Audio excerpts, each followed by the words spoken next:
गावाकडची बातमी।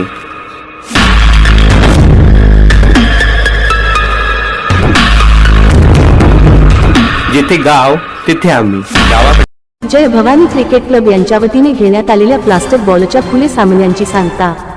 TCC ground Talegaon Dashasar येथे बक्षीस वितरण समारंभ। एकूण 32 टीमचा सहभाग। प्रथम बक्षीस चांदूरबाजार येथील टीम जय भवानी क्रिकेट क्लब यांच्या वतीने प्लास्टिक बॉलच्या खुले सामन्यांचे आयोजन। या सामन्यासाठी एकूण 32 टीम उतरल्या होत्या मैदानात। आज झालेल्या रंगतदार फायनल सामन्यामध्ये प्रथम टीम चांदूरबाजार, द्वितीय टीम तळेगाव दशासर तर तृतीय टीम हिरपूर यांनी बाजी मारली।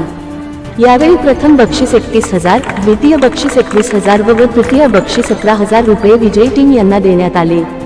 यावेळी धामणगाव रेल्वे विधानसभा मतदारसंघाचे प्रमुख रावसाहेब रोठे, पंकज गायकवाड, बबलू खैरकर, ठाणेदार किरण औटे, शैलेश अलोने, अमोल दिरे, आतोष बनारसे, अमर गायधने, सचिन गोयर व जय भवानी टीमचे कार्यकर्ते उपस्थित होते।